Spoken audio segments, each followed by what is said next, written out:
दोस्तों आज हम देखेंगे विज्ञान का तीसरा वीडियो। और दोस्तों इसमें हम लोग देखेंगे विद्युत धारा चैप्टर का वीवीआई ऑब्जेक्टिव क्वेश्चन, जो आपके मैट्रिक बोर्ड परीक्षा के लिए बहुत ही इंपॉर्टेंट है। तो चलिए हम लोग पहला क्वेश्चन से वीडियो को स्टार्ट करते हैं। जल्दी से वीडियो को लाइक कर दीजिए।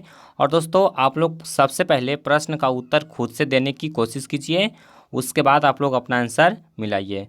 तो चलिए देखते हैं पहला प्रश्न को। देखिए पहला प्रश्न कहता है निम्न में से कौन अर्धचालक नहीं है। देखिए बताना है आपको कि कौन अर्धचालक नहीं है। तो देखिए आपको ऑप्शन दिया हुआ है, एम है सिलिकॉन, बी है जर्मेनियम, सी है पारा और डी है इनमें से कोई नहीं। तो दोस्तों आप लोग जानते होंगे कि सिलिकॉन और जर्मेनियम क्या है, अर्धचालक है। और पारा क्या है, तो दोस्तों पारा है वो धातु है। तो हमारा उत्तर क्या हो जाएगा, ऑप्शन सी हो जाएगा पारा। चलिए उसके बाद देखते हैं दूसरा प्रश्न को। देखिए दूसरा प्रश्न ये भी मोस्ट इंपॉर्टेंट है। देखिए कहता है वोल्ट बटा एम्पियर प्रदर्शित करता है। दोस्तों वोल्ट बटा एम्पियर क्या प्रदर्शित करता है, तो देखिए इसको हम लोग कैसे बनाएंगे। इसको देखिए आपको रटना नहीं है, इसको आपको समझ लेना है। तो देखिए आप लोग जानते होंगे ओम के नियम से भी बराबर क्या होता है, भी बराबर होता है आई आर। और दोस्तों आर बराबर क्या होता है, आर बराबर होता है भी बटा आई। अब देखिए वोल्ट यानी कि यहाँ पर देखिए वोल्टेज है, इसको किस चीज़ में लिखते हैं, तो वोल्टेज में। तो वी से हो जाएगा वोल्टेज, और आई क्या है, करंट है, और इसका मात्रा क्या होता है, एम्पियर। तो वोल्ट बटा एम्पियर हम लोग किसको सूचित करते हैं, तो प्रतिरोध को करते हैं। और प्रतिरोध का मात्रा क्या होता है, तो ओम होता है। तो हमारा उत्तर क्या हो जाएगा, ऑप्शन सी हो जाएगा ओम। इसको आप लोग इस तरह से याद रखिए, आप लोग कभी नहीं भूलिएगा। चलिए उसके बाद देखते हैं तीसरा प्रश्न। देखिए तीसरा प्रश्न कहता है कि विद्युत प्रतिरोध का मात्रक है। दोस्तों अभी बताएं कि विद्युत प्रतिरोध का मात्रक क्या होता है, तो ओम होता है। यानी कि हमारा सही आंसर क्या हो जाएगा, ऑप्शन सी हो जाएगा। चलिए उसके बाद देखते हैं चौथा प्रश्न को। देखिए चौथा प्रश्न कहता है विद्युत धारा का मात्रक होता है। दोस्तों विद्युत धारा का मात्रक क्या होता है, तो एम्पियर होता है। तो हमारा उत्तर क्या हो जाएगा, ऑप्शन डी हो जाएगा। और इसको ए से डिनोट किया जाता है, इसको आप लोग याद रखिए। चलिए उसके बाद देखते हैं अगला प्रश्न। देखिए पांचवा प्रश्न है वो न्यूमेरिकल टाइप प्रश्न है, तो इसको आप लोग ध्यान से समझिए। देखिए कहता है कि 1,2 और 3 ओम के 3 प्रतिरोधों को श्रेणी क्रम में जोड़ने पर समतुल्य प्रतिरोध होगा। यानी कि 3 प्रतिरोध है, एक 1 ओम का है, दूसरा 2 ओम का है और तीसरा 3 ओम का है, और तीनों श्रेणी क्रम में जुड़ा हुआ है। मतलब कि देखिए इस तरह से तीनों प्रतिरोध जुड़ा हुआ है। तो कह रहा है कि इसका समतुल्य प्रतिरोध होगा वो कितना होगा। तो देखिए मान लीजिए कि ये R1 है, यहाँ पर देखिए R2 है, और यहाँ पर R3 है, और तीनों देखिए इस तरह से श्रेणी क्रम में जुड़ा हुआ है। तो इसको हम लोग कैसे समतुल्य प्रतिरोध निकालेंगे, तो सीधे कर देंगे हम लोग R1 plus R2 plus R3। चूँकि तीनों श्रेणी क्रम में है तो तीनों को जोड़ देंगे तो कितना हो जाएगा, 1 और 2 3, और 3 कितना हो जाएगा, 6 ओम। यानी कि हमारा सही उत्तर क्या हो जाएगा, ऑप्शन डी हो जाएगा 6 ओम। और अगर यहाँ पर श्रेणी क्रम ना दे करके आपको समांतर क्रम दिया हुआ रहेगा, तो आपको किस फॉर्मूला से निकालना है, तो 1/R1 प्लस 1/R2। इस तरह से आपको अगर रहेगा समांतर क्रम में तो इस फार्मूले का उपयोग करना है। अगर श्रेणी क्रम में रहेगा तो सीधे R1 plus R2 plus R3 इस तरह से आपको यूज कर लेना है। चलिए उसके बाद देखते हैं छठा प्रश्न को। देखिए छठा प्रश्न भी मोस्ट इंपॉर्टेंट है। देखिए कहता है विभवांतर का एएसआई मात्रक क्या होता है। दोस्तों विभवांतर का एएसआई मात्रक क्या होता है, तो विभवांतर का एएसआई मात्रक होता है वोल्ट। तो हमारा सही उत्तर क्या हो जाएगा, ऑप्शन डी हो जाएगा। चलिए उसके बाद देखते हैं अगला प्रश्न।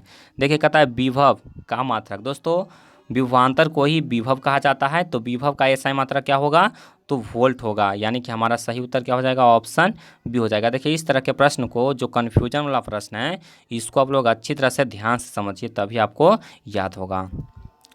चलिए उसके बाद देखते हैं आठवां प्रश्न। देखिए आठवां प्रश्न कहता है 100 वाट उसके बाद 220 वोल्ट के विद्युत बल के तंतु का प्रतिरोध होगा। यानी कि आपको इसमें पावर दिया हुआ है और वोल्टेज दिया हुआ है, और पूछा गया है कि प्रतिरोध कितना होगा। तो दोस्तों आर बराबर डायरेक्टली फार्मूला अप्लाई कर देना है, V² बटा P। देखिए फार्मूला को आप लोग अपना कॉपी में नोट कर लीजिए। आर बराबर क्या होता है, V² बटा P होता है। अब देखिए वोल्टेज कितना है, 220 वोल्ट है, तो 22 का स्क्वायर कितना हो जाएगा, 484, और एक शून्य है तो यहाँ पर हम लोग डबल जीरो दे देंगे।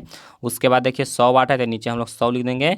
देखिए डबल जीरो से डबल जीरो कैंसिल हो जाएगा, बच जाएगा कितना, 484 ओम। यानी कि हमारा सही उत्तर क्या हो जाएगा, ऑप्शन बी हो जाएगा 484 ओम।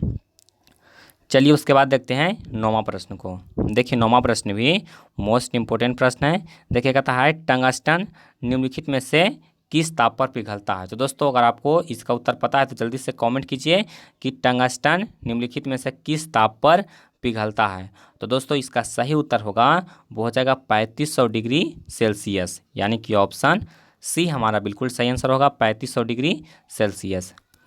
उसके बाद चलिए देखते हैं 10वां प्रश्न। देखिए कहता है विद्युत शक्ति का मात्रक है। दोस्तों विद्युत शक्ति का मात्रक क्या होता है, तो देखिए विद्युत शक्ति को हम लोग पी से डिनोट करते हैं और पावर का एसआई मात्रक होता है वाट, इसको हम लोग डब्ल्यू से डिनोट करते हैं। तो हमारा उत्तर क्या हो जाएगा, वाट। चलिए उसके बाद देखते हैं 11वां प्रश्न। देखिए 11वां प्रश्न भी मोस्ट इंपोर्टेंट है। देखिए कहता है प्रतिरोध का एसआई मात्रक क्या है, तो प्रतिरोध का एसआई मात्रक क्या होता है, ओम होता है। चलिए उसके बाद देखते हैं 12वां प्रश्न। देखिए 12 नंबर सवाल, ये भी मोस्ट इंपोर्टेंट है, ये भी न्यूमेरिकल टाइप प्रश्न है, तो इसको भी आप लोग ध्यान से समझिए। देखिए कहता है 12 वोल्ट विभवांतर के दो बिंदुओं के बीच 2 कूलम आवेश को ले जाने में किया गया कार्य।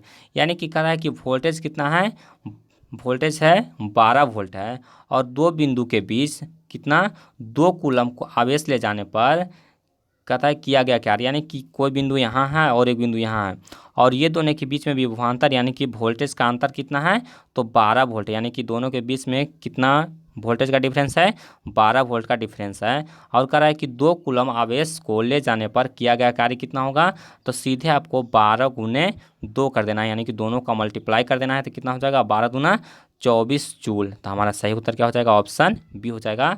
आपको इसी तरह से इसको बनाना है।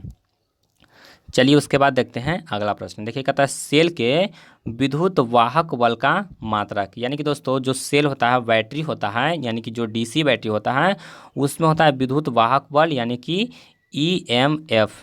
क्या होता है, ईएमएफ यानी कि इलेक्ट्रोमोटिव फोर्स, इसी को विद्युत वाहक बल कहा जाता है। तो दोस्तों विद्युत वाहक बल का मात्रक क्या होता है, तो वोल्ट होता है, यानी कि हमारा सही उत्तर क्या हो जाएगा, ऑप्शन बी हो जाएगा। चलिए उसके बाद देखते हैं अगला प्रश्न। देखिए ये प्रश्न भी मोस्ट इंपोर्टेंट है, इसको भी आप लोग ध्यान से समझिए तभी आपको याद होगा। देखिए इसको रटना नहीं है, आपको सिर्फ समझना है।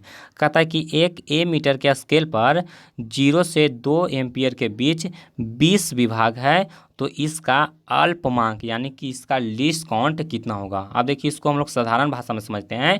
तो देखिए एक ए मीटर का स्केल है, इस तरह से एक ए मीटर का स्केल होगा, इसमें 0 से 2 एम्पियर तक आपको दिया हुआ, यानी कि ये जो स्केल है वो 0 से 2 एम्पियर तक की धारा को मापता है। और कहता है कि इसमें टोटल कितना विभाग है, 20 विभाग है, यानी कि इस तरह से इसमें 20 विभाग टोटल बना हुआ, यानी कि 20 भाग में विभाजित है। कहता है कि इसका अल्पमांक यानी कि इसका जो अल्पमांक होगा, यानी कि इसका जो एक विभाग होगा वो कितना वोल्टेज धारा को मापेगा। तो देखिए इसको क्या करना है, सीधे जितना आपको विभाग दिया हुआ है, यानी कि इसको 20 विभाग दिया हुआ है और कितना धारा दिया हुआ है हाईएस्ट, तो हाईएस्ट आपको दिया हुआ है 2 एम्पियर धारा, तो सीधे 2/20 कर देना, यानी कि जितना हाईएस्ट धारा दिया हुआ रहेगा उसको और बटा में जितना इसका जो विभाग होगा, यानी कि जितना भाग में बटा हुआ रहेगा उसको से सीधे भागा दे देंगे, तो कितना होगा 10 दूना 20, यानी कि 1/10 लिखेंगे तो कितना होगा 0.1 एम्पियर हो जाएगा। 0.1 एम्पियर एक विभाग इसका मापेगा, यानी कि इसका जो अल्पमांक होगा वो कितना होगा 0.1 एम्पियर होगा, यानी कि हमारा सही उत्तर क्या हो जाएगा, ऑप्शन ए हो जाएगा। उसके बाद चलिए अगला प्रश्न। देखिए कहता आवेश का एसआई मात्रक है। दोस्तों आवेश का एसआई मात्रक क्या होता है, तो आवेश का एसआई मात्रक होता है कूलम, इसको कैपिटल क्यू से डिनोट किया जाता है। चलिए उसके बाद देखते हैं अगला प्रश्न। देखिए 16वां प्रश्न कहता है जब किसी चालक तार से विद्युत धारा प्रवाहित होती है तो गतिशील कण होते हैं, यानी कि कोई चालक है, यानी कि कोई कंडक्टर है, इसमें विद्युत धारा प्रवाहित हो रही है, तो इसमें कौन सा कण होगा वो गतिशील होगा। तो हमारा उत्तर क्या हो जाएगा, इलेक्ट्रॉन, यानी कि इसमें फ्री इलेक्ट्रॉन होता है वो इसमें गतिशील होता है और इसी के कारण विद्युत धारा कंडक्टर में प्रवाहित होता है। चलिए उसके बाद देखते हैं अगला प्रश्न। देखिए कहता है निम्नलिखित में से कौन विद्युत का सुचालक है। तो देखिए आपको ऑप्शन दिया हुआ है, ए में सल्फर, बी है प्लास्टिक, सी है आयोडीन और डी है ग्रेफाइट। अब बताना है कि चारों में से कौन विद्युत का सुचालक है, यानी कि उसके द्वारा विद्युत प्रवाहित होता है। तो दोस्तों हमारा उत्तर हो जाएगा ऑप्शन डी ग्रेफाइट, यानी कि ग्रेफाइट में क्या होता है, तो ग्रेफाइट है वो सुचालक है, इसमें विद्युत धारा प्रवाहित होता है। और दोस्तों ग्रेफाइट का एग्जाम्पल आपको देंगे, देखिए जो पेंसिल होता है उसके जो नीब होता है वो ग्रेफाइट का बना हुआ रहता है, यानी कि वह विद्युत का सुचालक होता है। चलिए उसके बाद देखते हैं अगला प्रश्न। देखिए 18वां क्वेश्चन कहता है विभवांतर का मात्रक होता है। दोस्तों विभवांतर का मात्रक क्या होता है? वोल्ट होता है, यानी कि हमारा सही उत्तर क्या हो जाएगा? ऑप्शन सी हो जाएगा। चलिए उसके बाद देखते हैं अगला प्रश्न। देखिए 19वां प्रश्न कहता है कि विद्युत बल्ब का तंतु किस धातु का बना होता है? तो दोस्तों विद्युत बल्ब का जो तंतु होता है वो टंगस्टन का बना होता है। अब देखिए प्रश्न पूछेगा कि विद्युत हीटर में जो तार होता है वो किस धातु का बना होता है? दोस्तों विद्युत हीटर में नाइक्रोम के तार का प्रयोग किया जाता है, तो इसको भी आप लोग याद रखिए, इसको भी एग्जाम में पूछ सकता है और कहेगा विद्युत बल्ब में तो हो जाएगा टंगस्टन का। चलिए उसके बाद देखते हैं अगला प्रश्न। देखिए 20वां प्रश्न कहता है कि 10 ओम एवं 20 ओम के दो प्रतिरोध को श्रेणी क्रम में जोड़ने पर समतुल्य प्रतिरोध होगा। देखिए यहाँ पर आपको एक R1 दिया हुआ है और दूसरा R2 दिया हुआ है, कि दो प्रतिरोध दिया हुआ है, एक का वैल्यू 10 ओम है और दूसरे का वैल्यू 20 ओम है और दोनों श्रेणी क्रम में जुड़ा हुआ है। तो इसको हम लोग किस तरह से निकालेंगे? R1 + R2 करके निकालेंगे। तो जल्दी से इस फार्मूला पर इसको बैठाइए और बताइए कि इसमें कौन सा आंसर होगा वो सही होगा। तो जल्दी से इसका आंसर मुझे कॉमेंट बॉक्स में दे दीजिए। चलिए उसके बाद देखते हैं अगला प्रश्न। देखिए 21वां क्वेश्चन कहता है किसी बल्ब से 220 वोल्ट पर 2 एम्पियर की धारा प्रवाहित होती है तो फिलामेंट का प्रतिरोध होगा, यानी कि इसमें आपको रेजिस्टेंस का मान निकालना है और आपको वोल्टेज दिया हुआ है कितना? 220 वोल्ट और करंट दिया हुआ है कितना? 2 एम्पियर। तो सीधे आपको V बराबर IR फार्मूला पर अप्लाई कर देना है, यानी कि R बराबर क्या हो जाएगा? R बराबर हो जाएगा V/I। सीधे कर देंगे V/I तो कितना हो गया? 11 दूना 22, यानी कि 110 ओम हमारा उत्तर हो जाएगा, यानी कि हमारा सही उत्तर क्या हो जाएगा? ऑप्शन डी हो जाएगा 110 ओम। चलिए उसके बाद देखते हैं अगला प्रश्न। देखिए कहता है बैटरी से किस प्रकार की धारा प्राप्त होती है? दोस्तों आप लोग जानते होंगे कि बैटरी से हमेशा DC करंट प्रवाहित होता है, तो हमारा उत्तर क्या होगा? ऑप्शन बी होगा। देखिए 23वां प्रश्न ये भी मोस्ट इंपोर्टेंट है। कहता है कि आमीटर को विद्युत परिपथ में कैसे जोड़ा जाता है? दोस्तों आमीटर जिसके द्वारा विद्युत धारा को मापा जाता है उस आमीटर को विद्युत परिपथ में यानी कि इलेक्ट्रिकल सर्किट में कैसे जोड़ा जाता है? तो हमारा उत्तर होगा श्रेणी क्रम में, यानी कि ऑप्शन ए हमारा बिल्कुल सही आंसर होगा। और दोस्तों आमीटर के जगह पर रहेगा वोल्ट मीटर, तो वोल्ट मीटर को हम लोग समांतर क्रम में जोड़ते हैं, तो इसको आप लोग याद रखिए। देखिए इसका अगला प्रश्न वही है, वोल्ट मीटर को विद्युत परिपथ में कैसे जोड़ा जाता है? तो वोल्ट मीटर को समांतर क्रम में जोड़ा जाता है। अब देखिए समांतर क्रम कहने का मतलब हुआ, मान लीजिए कि कोई इलेक्ट्रिकल सर्किट इस तरह से बना हुआ है और दोस्तों यहाँ पर देखिए बल्ब लगा हुआ है और यहाँ पर मान लीजिए कि बैटरी लगा हुआ है प्लस और माइनस। अब देखिए एक पॉइंट यहाँ है और एक पॉइंट यहाँ है, यानी कि पॉइंट ए है और पॉइंट बी है। अब ये दोनों के बीच में हमको प्रतिरोध मापना होगा, तो हम लोग वोल्ट मीटर को कैसे जोड़ेंगे? तो देखिए इस तरह से हम लोग यहाँ पर वोल्ट मीटर को इस तरह से हम लोग जोड़ेंगे, समांतर क्रम में जोड़ेंगे। चलिए उसके बाद देखते हैं अगला प्रश्न। देखिए कहता है विभवांतर मापने वाले यंत्र को कहा जाता है? तो दोस्तों विभवांतर मापने वाले यंत्र को कहा जाता है वोल्ट मीटर, यानी कि ऑप्शन बी हमारा सही होगा। चलिए उसके बाद देखते हैं 26वां क्वेश्चन। देखिए 26वां क्वेश्चन भी मोस्ट इंपोर्टेंट है। देखिए कहता है 1 वोल्ट कहलाता है। दोस्तों 1 वोल्ट क्या कहलाता है? तो यहाँ पर 1 वोल्ट होता है 1 जूल पर कूलम, यानी कि हमारा सही उत्तर क्या हो जाएगा? ऑप्शन बी हो जाएगा। उसके बाद देखिए 27वां क्वेश्चन कहता है किलोवाट घंटा यानी कि KWH मात्रक है। दोस्तों किलोवाट घंटा किसका मात्रक है?